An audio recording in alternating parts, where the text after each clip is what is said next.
रजनीकांत अभिनीत robot cinema देखেনি এরকম খুব কম মানুষই আছে। चिट्ठी जिसके छूने से मशीन बने इंसान। আজ থেকে 14 বছর আগে মুক্তি পাওয়া এই সিনেমায় এমন কিছু বিষয় তুলে ধরা হয়েছে যা সে সময়ের মানুষের কাছে ফিকশন হলেও এখনকার সময়ে আসন্ন মহাসংকট। I am not Morgan Freeman, and what you see is not real. What if I were to tell you that I am not even a human being? আজকের ভিডিওটা ভয়ঙ্কর, গায়ের লোম শিউরে ওঠার মতো, একই সাথে চাঞ্চল্যকর, রোমাঞ্চকর। You've spoken out saying that AI could manipulate or possibly figure out a way to kill humans? How could it kill humans? Well, eventually, if it gets to be much smarter than us, it'll be very good at manipulation because it will have learned that from us. AI কতটা শক্তিশালী তা হয়তো আপনারা বিভিন্ন মাধ্যমে জেনেছেন, কিন্তু আজ আমি যা জানাবো তা সমস্ত কিছুকে ছাপিয়ে যাবে। সেদিন বেশি দূরে নেই যেদিন এআই মানুষের মতো চিন্তা করবে, মানুষের মতো ভাবতে শুরু করবে, মানুষের মতো খেলবে, হাঁটবে, দৌড়াবে, মানুষের মতো ভালোবাসবে, এমনকি যুদ্ধও করবে। সেদিন বেশি দূরে নেই যেদিন মানুষ রোবটের চাপে বিলুপ্তির মুখে পড়বে। তাহলে কি সমস্ত সায়েন্স ফিকশন সিনেমার গল্প সত্যি হবার পথে? এআই কতটা ডেঞ্জারাস তা স্বীকার করেছে যারা তাদের কন্ট্রোল করে তারা নিজেরাই। কৃত্রিম বুদ্ধিমত্তা সমাজের জন্য বিপজ্জনক হতে পারে, খোদ US president Joe Biden. Elon Musk বলেছেন, Mark my words, AI is far more dangerous than humans. এমনকি রয়টার্সের সূত্র অনুযায়ী জাপানে এআই রোবট কর্তৃক 29 জন বিজ্ঞানীকে হত্যার গুঞ্জনও উঠেছিল। তাহলে কি সমস্ত সায়েন্স ফিকশনের বাস্তব রূপ আমরা এখনই দেখতে পাচ্ছি? এআই থেকে বাঁচার কি কোনো উপায় নেই? এআই এত বিপজ্জনক হওয়া সত্ত্বেও কেন থামানো হচ্ছে না এর ডেভেলপমেন্ট? এআই কি সত্যি মানুষের মতো আচরণ করছে অথবা খুব দ্রুতই করতে শুরু করবে? কেমন হতে যাচ্ছে আগামীর বিশ্ব? Welcome to the video future through the eyes of AI. আমি যদি বলি বর্তমানই এখন ভবিষ্যৎ, মানুষই এখন এআই, আপনি কি বিশ্বাস করবেন? বিশ্বাস অবিশ্বাস আপনার ব্যাপার, কিন্তু আগামী কয়েক মিনিট আপনি যা শুনতে যাচ্ছেন তা আপনার কল্পনারও বাইরে, রীতিমতো ভয়ঙ্কর। গত 4-5 বছরে প্রযুক্তি কতটা এগিয়েছে তা আপনার চোখের সামনে। আপনি চাইলে এক ক্লিকে আপনার চেহারা পরিবর্তন করতে পারেন, চুল বড় করতে পারেন, ছোট করতে পারেন, ছেলে থেকে মেয়ে হতে পারেন, এমনকি সাজতে পারেন বৃদ্ধ। আপনি চাইলেই এখন ওপেন এআই চ্যাট জিপিটিকে দিয়ে করিয়ে নিতে পারেন কঠিন কঠিন গাণিতিক সমাধান। সোরা এআই দিয়ে ইচ্ছামতো বানিয়ে নিতে পারেন অ্যানিমেশন। যেই অ্যানিমেশন বানাতে আগে ঘন্টার পর ঘন্টা সময় যেত স্কেচ ড্রয়িংয়ে, তা এখন শুধুই এক ক্লিকের কাজ। প্রযুক্তি কতটা এগিয়েছে আর একেবারে গ্রামের প্রত্যন্ত অঞ্চল পর্যন্ত হাতে হাতে পৌঁছেছে কিনা তার প্রমাণ এই ভিডিওটি।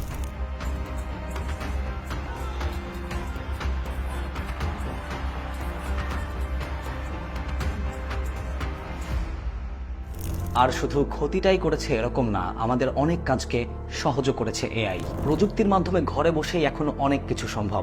এক দেশে বসে আরেক দেশের ইউনিভার্সিটিতে ডিগ্রি নেওয়া সম্ভব, মিনিটেই যে কোনো তথ্য রিসার্চ করা সম্ভব, ঘরে বসে খাবার অর্ডার করাও সম্ভব।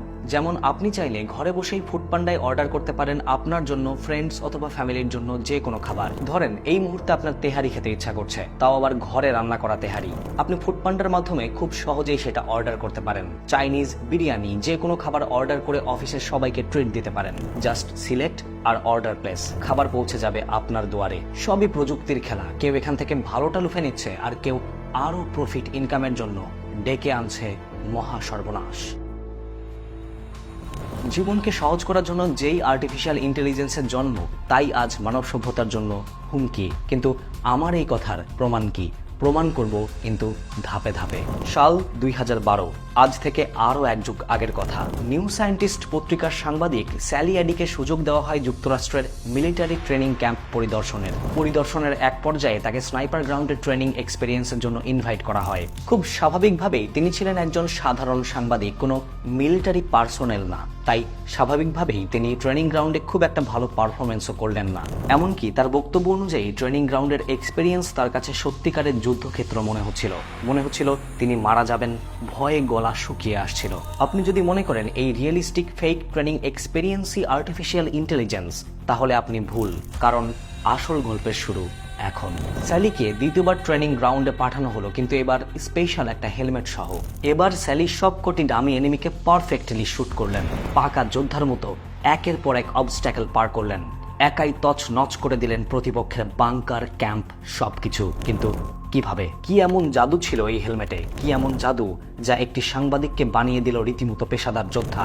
কি এমন টেকনোলজি যা একজন সাধারণ মানুষকে মুহূর্তেই বানিয়ে ফেলল খুন পিপাসু? স্যালির হেলমেটে কি ছিল তা জানার আগে একটা প্রশ্নের উত্তর খুঁজতে হবে, তা হলো মানুষের ব্রেইন কাজ কিভাবে করে। বিখ্যাত লেখক যুভাল নোয়া হারারি তার বই হোমো ডেউসে একবার প্রশ্ন তুলেছিলেন, মানুষ কি স্বাধীনভাবে সিদ্ধান্ত নিতে পারে, নাকি অন্য কেউ তাকে কোনো সিদ্ধান্ত নিতে বাধ্য করে? প্রশ্নের উত্তরে তিনি বলেছিলেন, সায়েন্টিফিক প্রমাণ হিসেবে মানুষ নিজে নিজে কোনো সিদ্ধান্ত নেয় না, বরং ব্রেইনের বিভিন্ন অংশ বিভিন্ন সিগন্যালের মাধ্যমে মানুষকে সিদ্ধান্ত নিতে বাধ্য করে। ধরুন আপনার এখন কাঁদতে ইচ্ছা হচ্ছে, আপনি নিজের ইচ্ছায় কাঁদতে পারবেন না যদি না আপনার ব্রেইন আপনার কান্নার সিগন্যাল দেয়। একইভাবে আপনার রাগ, অভিমান, ভালোবাসা, হাসি, কান্না, ইমোশনস, সিদ্ধান্ত সবকিছু নির্ভর করে ব্রেইনের সিগন্যালের ওপর। আপনার ব্রেইনের যেই অংশ আপনাকে হাসায় সেই অংশকে যদি কোনোভাবে নিষ্ক্রিয় করে দেওয়া যায়, আপনি আজীবনের জন্য হাসতে ভুলে যাবেন। আর আপনার ব্রেইনের যেই অংশ আপনাকে ভয় দেখায় সেটাকে যদি নিষ্ক্রিয় করে দেওয়া যায়, আপনি কি আর ভয় পাবেন? স্যালির হেলমেটে এরকমই একটা কম্পিউটার চিপ ছিল যা যুদ্ধক্ষেত্রে স্যালির ব্রেইনকে সিচুয়েশন ভেদে কন্ট্রোল করেছে। কম্পিউটার চিপটি যখন বলেছে ফায়ার করতে, স্যালি ফায়ার করেছে। যখন যেভাবে স্যালির ব্রেইনকে কন্ট্রোল করেছে, স্যালি সেভাবেই আচরণ করেছে, সেভাবেই সিদ্ধান্ত নিয়েছে। ছোট্ট একটা চিপ যা শুধুমাত্র সামান্য একটা এআই দিয়ে রান করে, তা স্যালির ব্রেইনকে কন্ট্রোল করে সাংবাদিক থেকে বানিয়ে দিয়েছে একজন যোদ্ধা। আর ট্রেনিং শেষে স্যালি কি বলেছে জানেন? বলেছে she enjoyed it, অর্থাৎ তাকে যে অন্য কেউ এতক্ষণ পুতুলের মতো নাচাচ্ছিল সে সেটা টেরই পায়নি, বরং খুশি হয়েছে। কিন্তু আমি এতক্ষণ যে গল্পটি বললাম তার বৈজ্ঞানিক প্রমাণ কি? আর এই গল্প যদি আজ থেকে 12 বছর আগের হয়ে থাকে তাহলে আজকের দিনে আরও কি সম্ভব। রোবোর্যাটের নাম শুনেছেন? রিমোট কন্ট্রোলের মাধ্যমে জ্যান্ত ইঁদুরকে নিয়ন্ত্রণ করা। ন্যাশনাল জিওগ্রাফির তথ্য অনুসারে স্টেট ইউনিভার্সিটি অফ নিউ ইয়র্কের একদল রিসার্চার ইঁদুরের ব্রেইনের সেন্সরিতে ইলেকট্রোড ইমপ্ল্যান্ট করে আর ইঁদুরকে তাদের ইচ্ছামতো নিয়ন্ত্রণ করার চেষ্টা করে। And guess what, they became successful. তারা ইঁদুরটিকে ডানে যেতে বললে সে ডানে চলে যাচ্ছে, বামে যেতে বললে বামে চলে যাচ্ছে, মই বেয়ে উঠে যাচ্ছে, এমনকি উঁচু জায়গা থেকে লাফ পর্যন্ত দিচ্ছে। আর এই ঘটনা সম্পর্কে রিসার্চ টিমের প্রধান প্রফেসর সঞ্জীব তালওয়ার কি বলেছে জানেন? তিনি বলেছেন ইঁদুরটি এতে কোনো কষ্টই পায়নি, বরং আনন্দ পেয়েছে। সোজা ভাষায় সে বুঝতেই পারেনি তাকে অন্য কেউ কন্ট্রোল করছে। শুরুর দিকে বলা স্যালির গল্পের সাথে মিল পান অথবা হলিউডের বিখ্যাত সিনেমা ম্যাট্রিক্সের সাথে?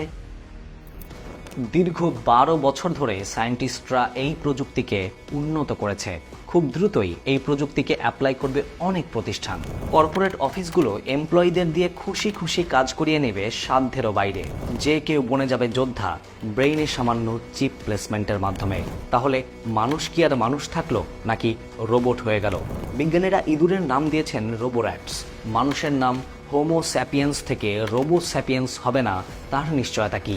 মানুষ যে এখন এআই এর পুতুল তা প্রমাণ করতে আর কিছু কি বাকি থাকে?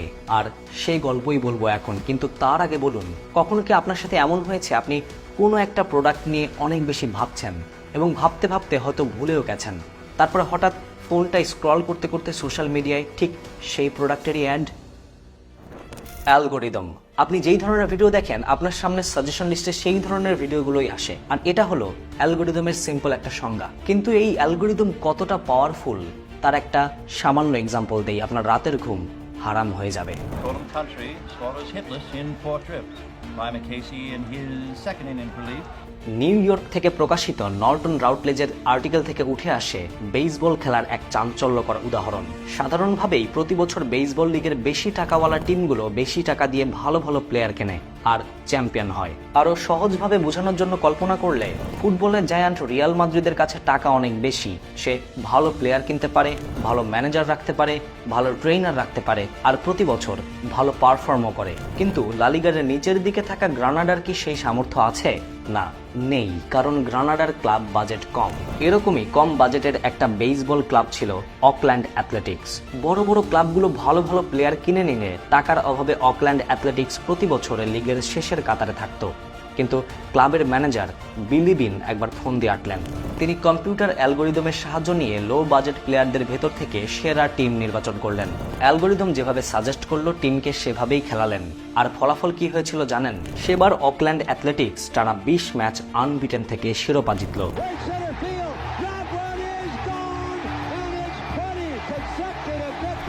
সবই অ্যালগোরিদমের খেলা। এই গল্পটাও আজ থেকে বহুদিন আগের, কিন্তু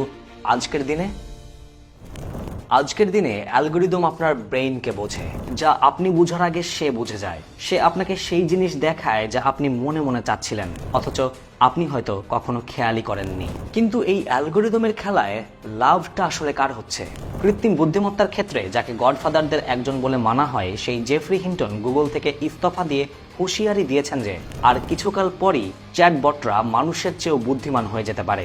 নিউরাল নেটওয়ার্ক ডিপ লার্নিং এর মাধ্যমে এআই অ্যালগোরিদমের সাহায্যে আপনার মনকে বুঝতে সক্ষম।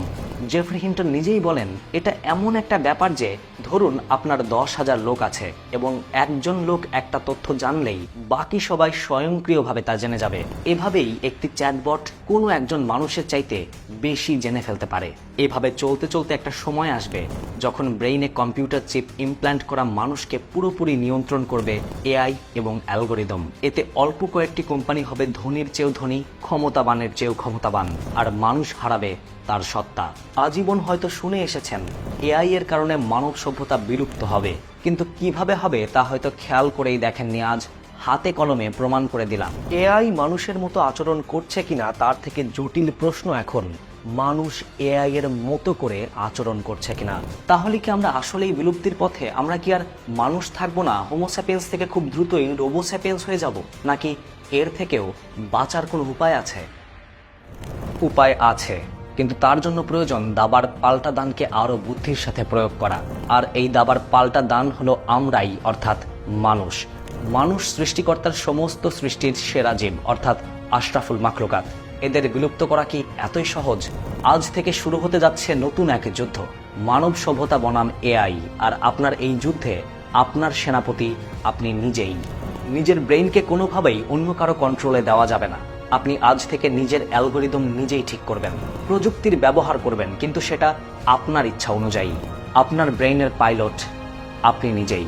এবার বলুন, এই বিষয় সম্পর্কে আপনার কি মনে হয়?